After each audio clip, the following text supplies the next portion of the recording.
거룩한 주일 하나님께서 말씀을 주십니다. 하나님 주시는 말씀은 구약성경 이사야 32장 1절로 8절입니다. 이사야 32장 1절로 8절 함께 읽습니다.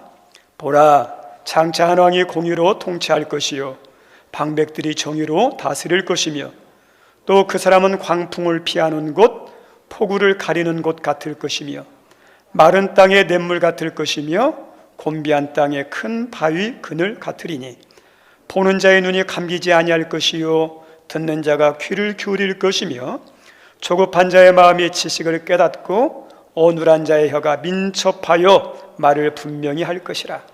어리석은 자를 다시 존귀하다 부르지 아니하겠고 우둔한 자를 다시 존귀한 자라 말하지 아니하리니 이는 어리석은 자는 어리석은 것을 말하며 그 마음에 불의를 품어 간사를 행하며 폐역한 말로 여호와를 거스리며 줄인 자의 속을 비게 하며 목마른 자에게서 마실 것을 없어지게 함이며 악한 자는 그 그릇이 악하여 악한 계획을 세워 거짓말로 가련한 자를 멸하며 가난한 자가 말을 바르게 할지라도 그리함이거니와 존귀한 자는 존귀한 일을 계획하나니 그는 항상 존귀한 일에 서리라. 아멘. 한 군데 더 봅니다. 누가복음 2장 25절입니다.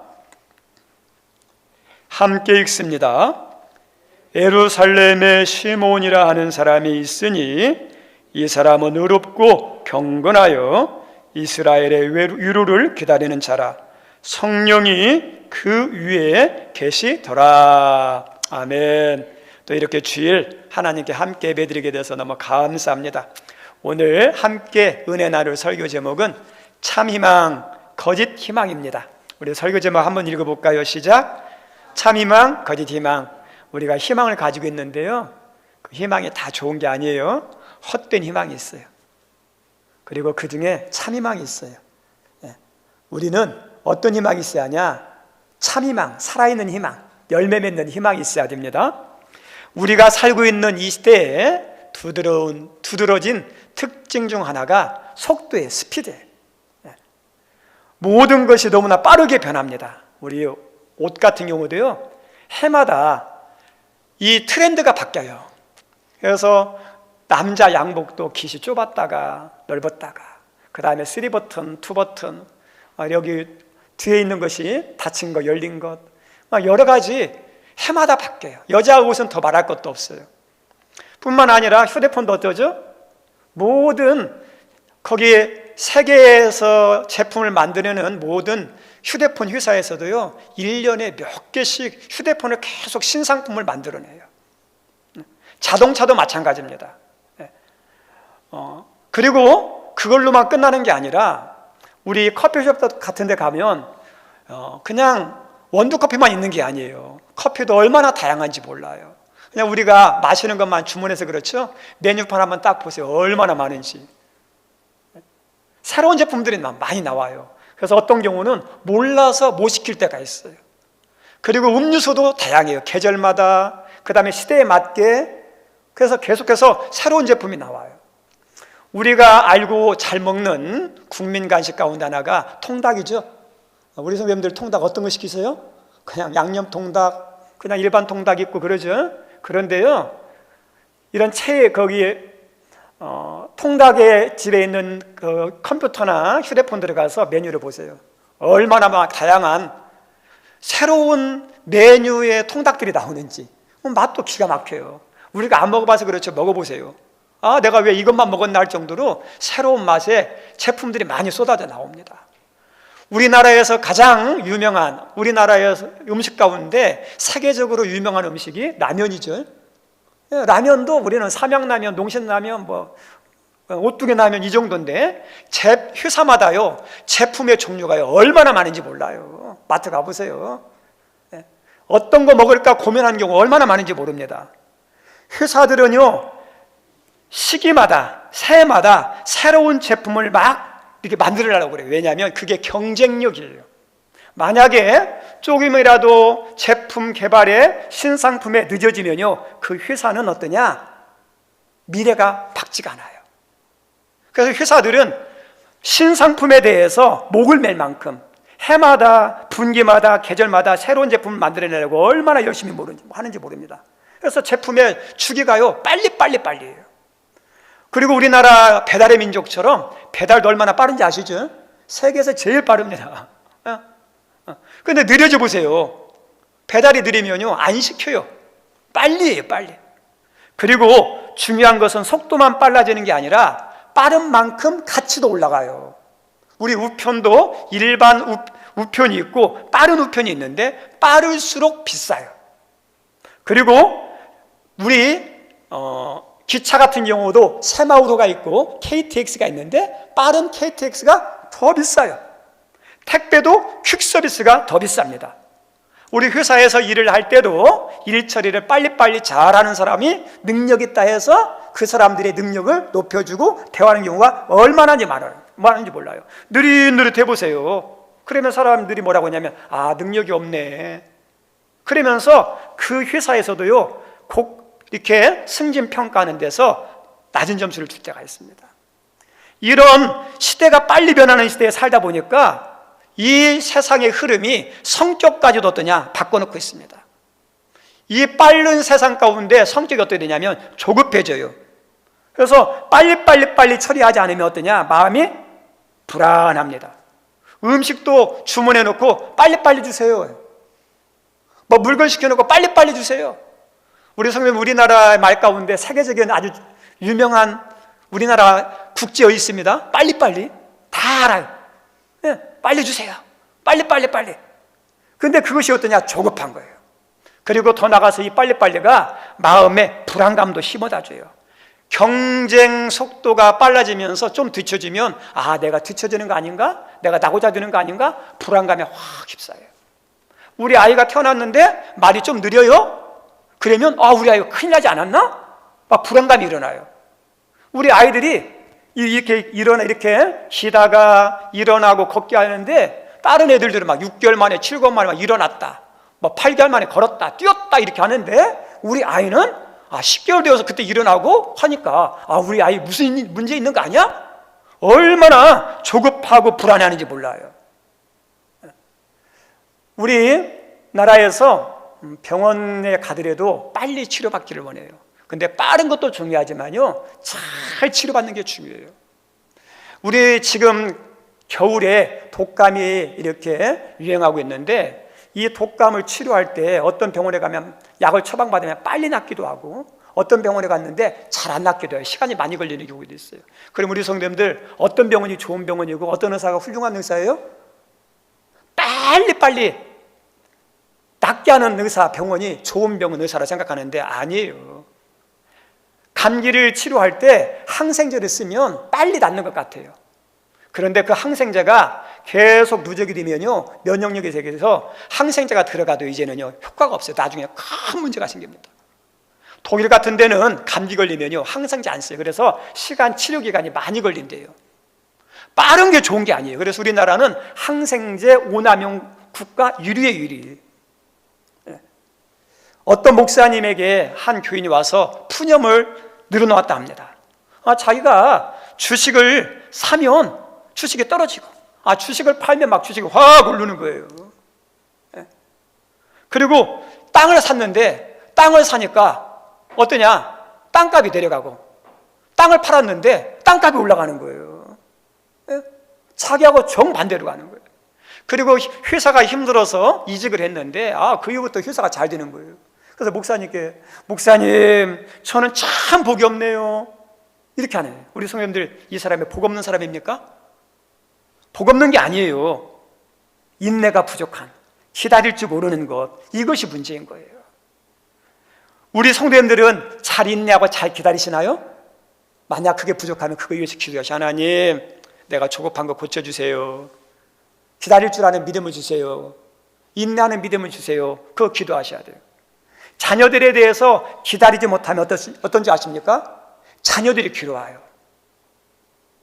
자녀들의 기다리지도 못하면 자녀들이요 자기 역량을 마음껏 발휘하지 못해요.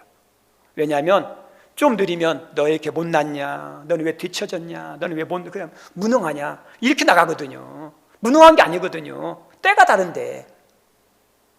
우리 성도들에도 저도 목회하지만 성도마다 다 다양해요. 어떤 성도는 어떠냐 빨리빨리 믿음이 자라는 경우도 있고, 어떤 분은 믿음이 더딘 사람도 있어요.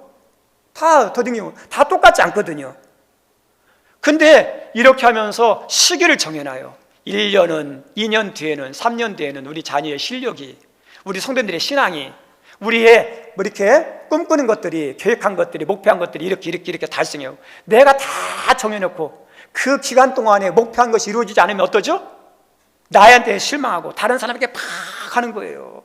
그러면 내 책망을 듣는 사람 의기소침하고, 그리고 능력을 발휘하지 못해서 낙오자가 되는 경우가 얼마나 많은지 모릅니다.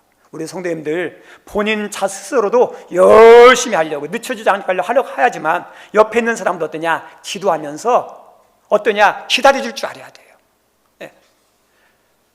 우리가 누군가를 일꾼으로 세웠습니다. 그러면 일꾼을 세웠으면 그분 같은 경우 어떤 일꾼은 빨리 결과가 나타내는 경우도 있지만 어떤 일꾼은 더딜 수도 있어요. 그러면 기다려주는 거예요. 기다리지 못하면요 본인도 힘들어요. 기다리지 못해서 막 조급해가지고 화가 나요. 막 큰 소리 쳐요. 얼마나 그러고 난 다음에 자기가 속상해요. 아이고 내가 왜 그렇게 했대 그러죠. 그런데 본인만 힘들고 괴로운 게 아니에요. 옆 사람도 어떨까요? 불안해요. 성질 급한 사람이 옆에 있어 보세요.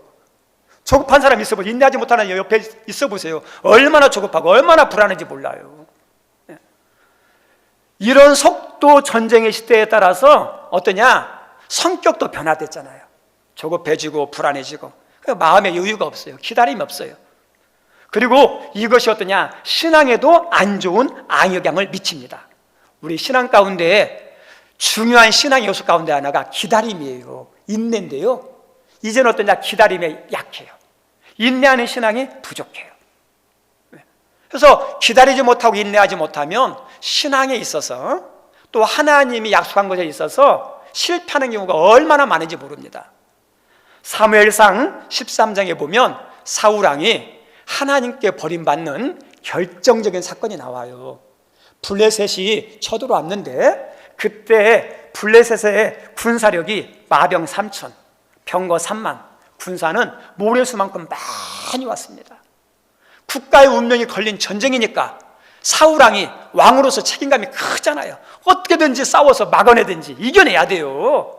만약에 막아내지 못하고 지면 자기 나라가 망하고 백성들이 고통을 당하니까, 그래서 군사를 모았는데 부족해요. 그리고 전쟁을 해야 되는데 이스라엘은 그냥 전쟁하면 안 되고 하나님께 제사를 드리고 전쟁을 해야 돼요. 전쟁 제사는 누가 인도하는 거냐? 왕이 하는 게 아니에요. 제사장이 와서 제사를 드리는 거죠. 그래서 이야기를 했더니 사무엘 선지자가 길갈에서 기다리라. 내가 7일 안에 내가 가겠다 했어요. 그래서 길갈에서 기다리는데 하루가 지나고 이틀이 지나고 7일째가 다 되도록 오지 않는 거예요. 그래서 이 군인들은, 싸우러 왔던 군사들은 두려워하고 불안해서 도망가기도 하고, 그 다음에 블레셋 군인들은 점점점 이렇게 가까이 오고, 그래서 본인이 제사를 드려버렸어요.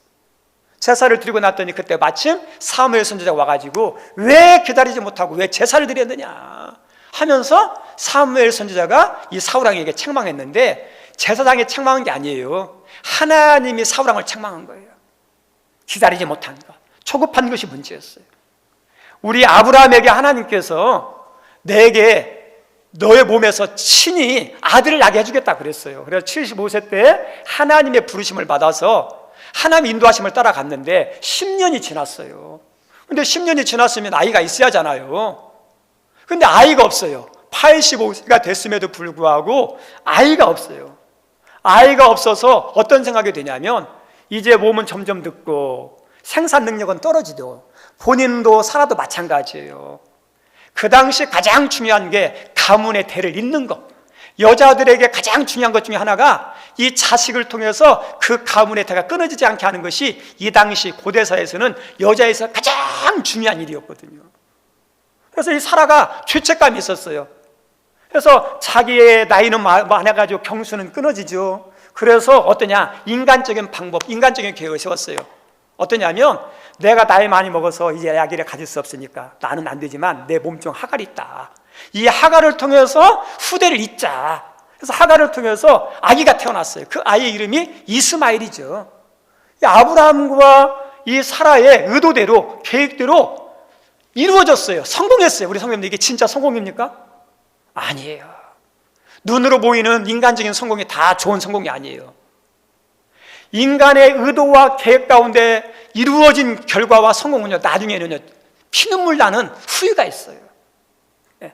이렇게 해서 이스마엘이 태어났는데, 이스마엘이 태어난 후에 이삭이 태어나요. 그래서 나중에 이 집안에 이스마엘이 이삭을 막 때려요.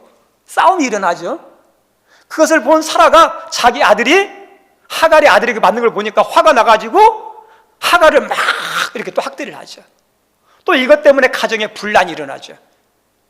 가정의 분란이 아니라 이 가정의 분란과 싸움이 지금까지도 끊이지 않고 계속 이어집니다. 왜냐하면 이삭의 후손인 이스라엘과 이스마엘의 후손인 중동 지역 있죠. 아랍 국가들 지금도 계속 미워하고 대립하고 전쟁하죠. 기다리지 못하고 조급한 결과가 나타냈던 그 문제예요. 신앙에서 가장 중요한 요소 가운데 하나가 기다림이고 인내입니다. 결실을 맺는 사람들을 어떤 사람이냐? 인내하는 사람이에요. 시작은 다 해요. 근데 결실 맺는 사람은 많지가 않아요. 왜 그럴까요? 인내하지 못해서. 결실 맺는 것은 시작에서 하는 게 아니에요. 잘 이겨내고 끝까지 하는 사람이 결실을 맺어요. 성경에서 하나님의 약속을 받은 사람들, 귀하게 쓰임받은 사람들, 칭찬받는 사람들 다 보십시오. 그 사람들의 공통된 특징이 기다릴 줄 알고 인내할 줄 알고 참을 줄 알고 끝까지 하는 거예요.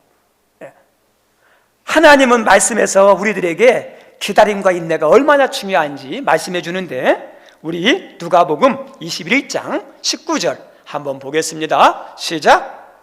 너의 인내로 너의 영혼을 얻으리라. 아멘. 우리 성도님들, 우리가 다 여기 있는 분들이 예수 믿었다고 다 구원받느냐? 아니에요. 구원의 약속만 주어졌어요. 하나님은 우리를 다 구원하고 천국 가기를 원하지만 다 구원받는 게 아니에요. 어떤 사람이 천국 가고 구원받느냐? 끝까지 믿음을 지킨 사람이에요. 인내한 사람이에요. 예수 믿었다가 어려움 때문에 힘든 것 때문에 인내하지 못하고 기다리지 못해서 포기한 사람들이 있어요. 그럼 그 사람 어떻게 될까요? 구원 없어요.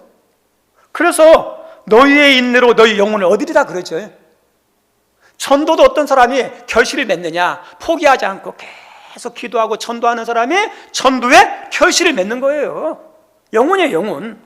히브리서 10장 36절에도 우리들에게 이렇게 말씀하고 있는데 한번 읽어볼까요? 시작. 너에게 인내가 필요함은 너희가 하나님의 뜻을 행한 후에 약속하신 것을 받기 위함이라. 하나님의 약속도 누가 받아요? 인내하는 사람, 기다리는 사람, 참는 사람. 우리 성도님들, 아브라함도요 25년 기다려서 아들을 주셨어요. 하나님이 요셉에게 꿈을 줬는데 그 요셉의 꿈이 언제 이루어집니까? 15년 가까이 지나서 꿈이 이루어져요. 하나님께서 다윗에게 사무엘을 통해서 기름 부으심을 허락했어요. 근데 언제 남유다의 왕이 되죠? 시간이 흘러서 30세, 오랜 시간이 흘러서. 그래서 하나님의 약속은 금방 이루어지는 게 아니라 어떠냐? 더딘 것이 있어요. 그때까지 믿고 기다릴 수 있는 인내의 믿음이 얼마나 필요한지 몰라요.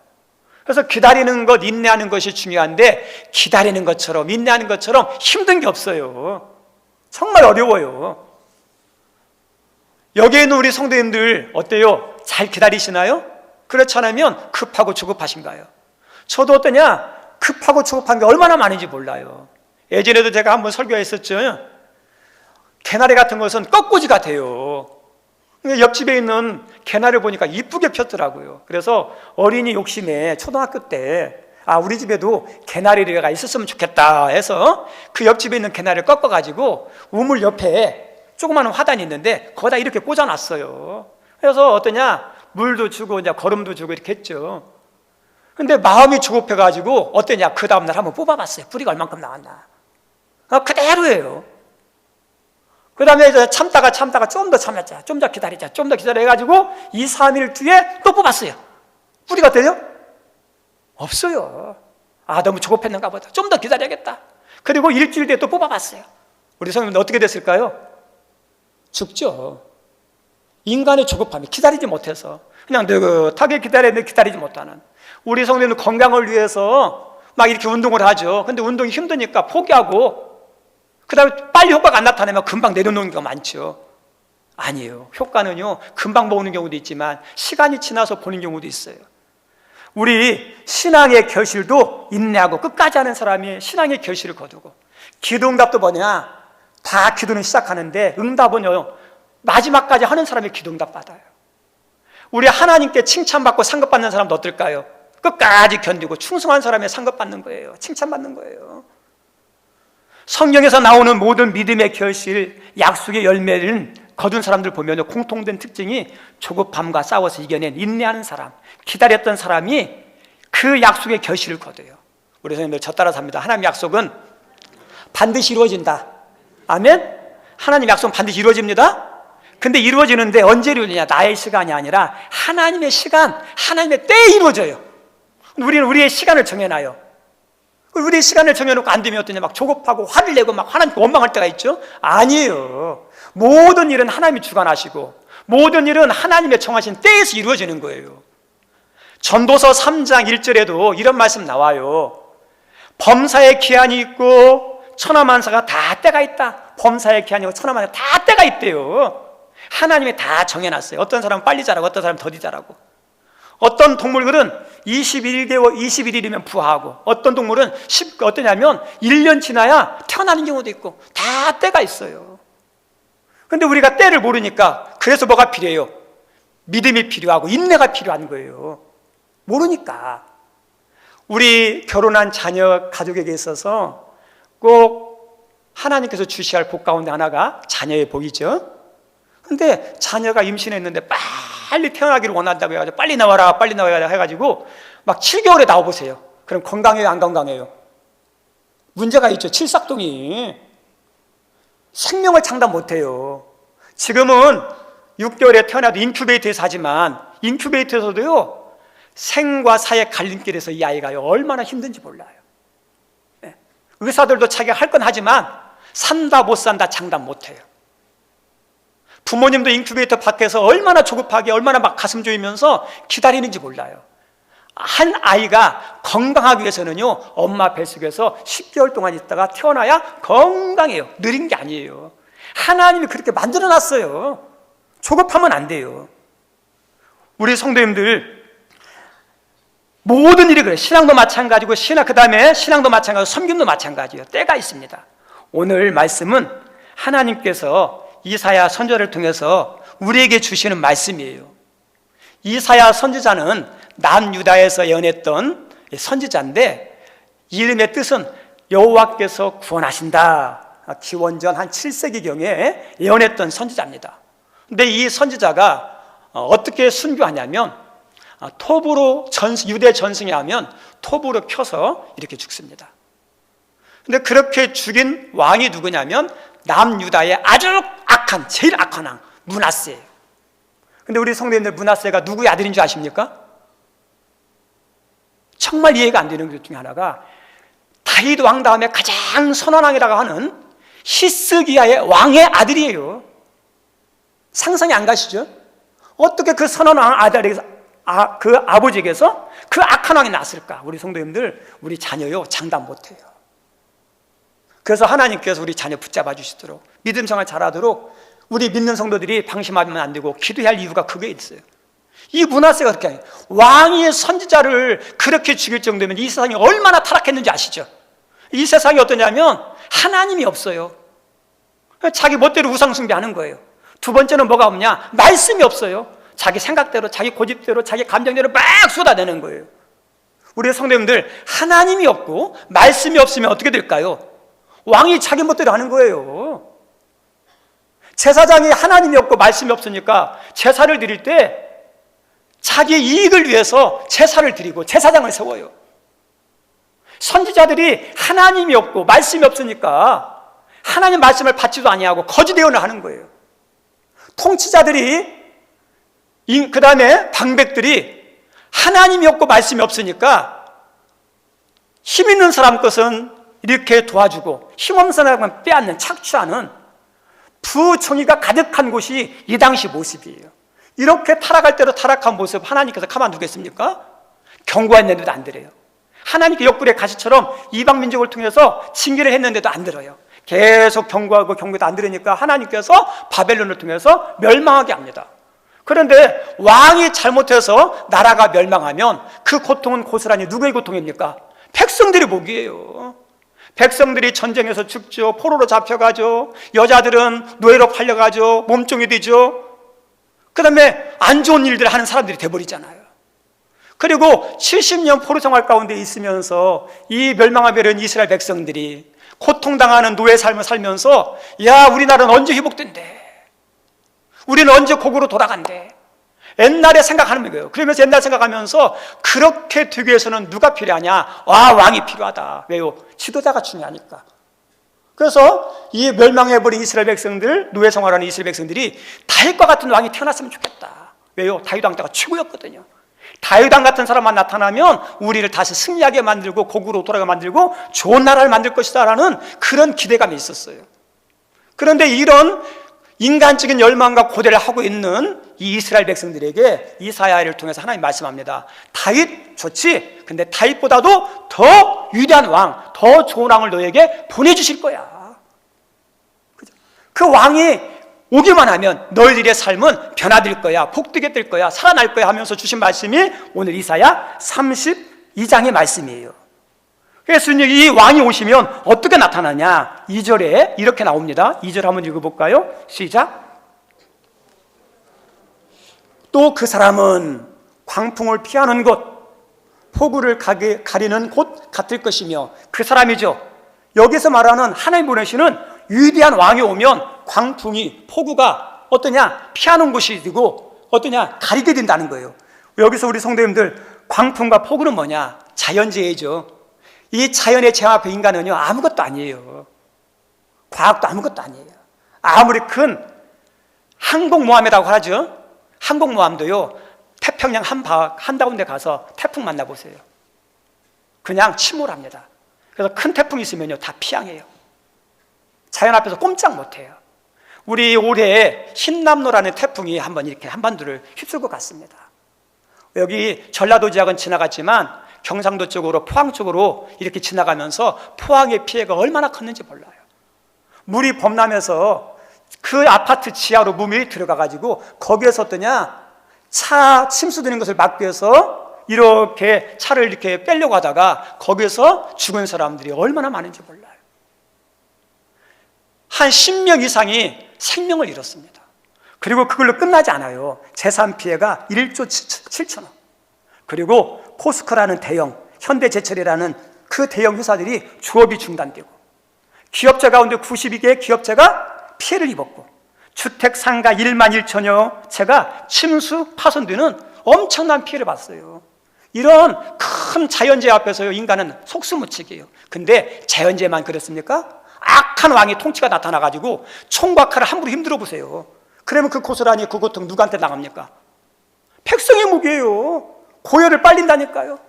우리 검찰들이 검찰의 칼을 가지고 정의를 해야 되는데 그 검찰의 칼로 함부로 막 해보세요. 유전무죄, 무전유죄 되잖아요. 예?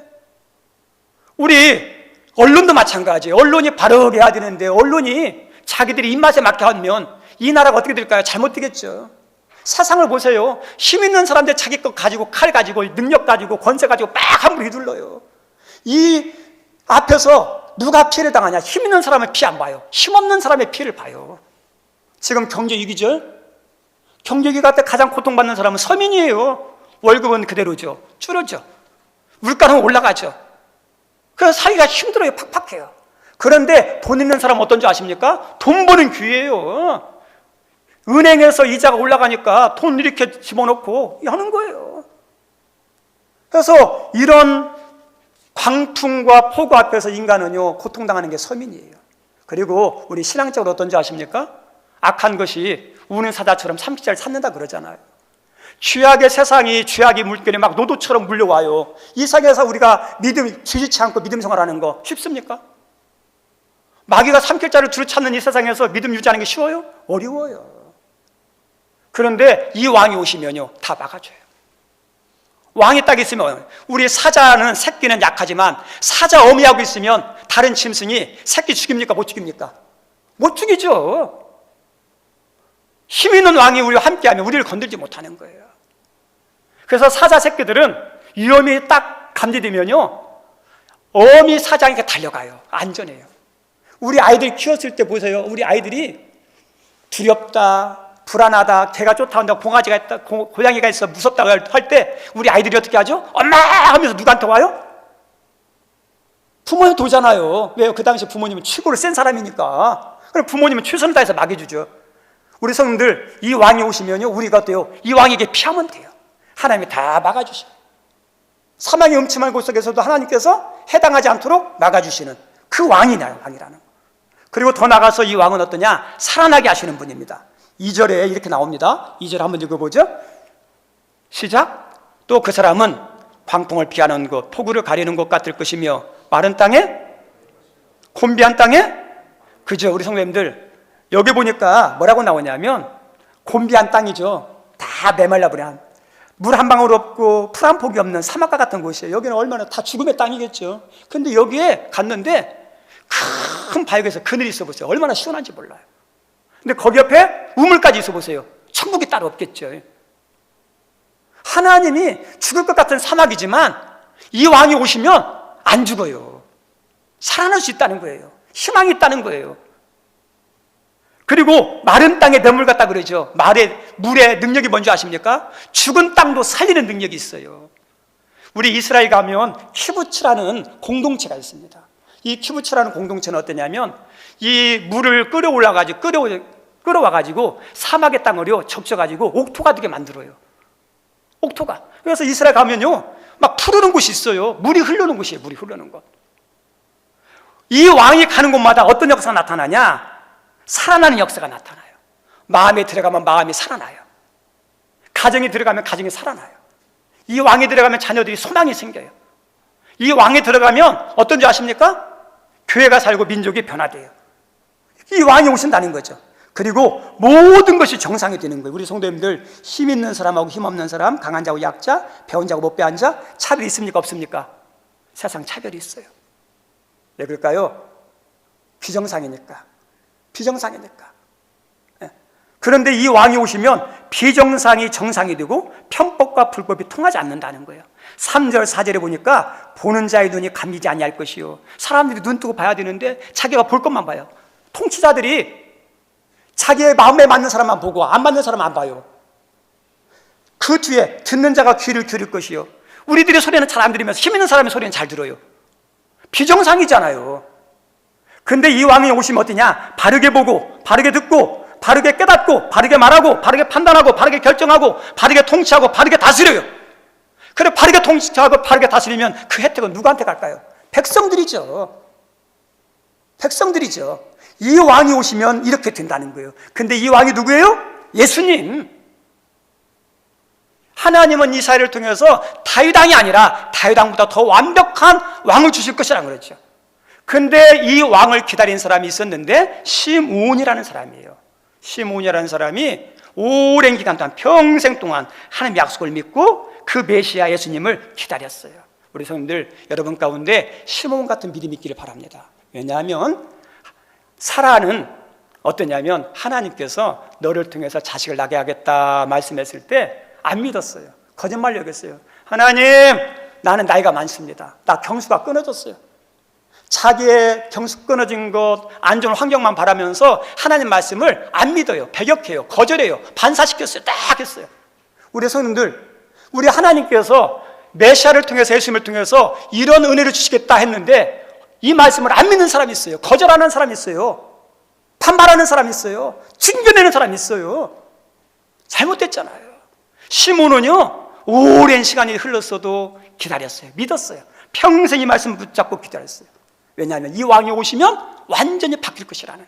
성도님들, 왕에 따라 나라가 달라요. 백성의 삶이 달라요. 근데 세상의 왕들은 어떠죠? 불안전해요.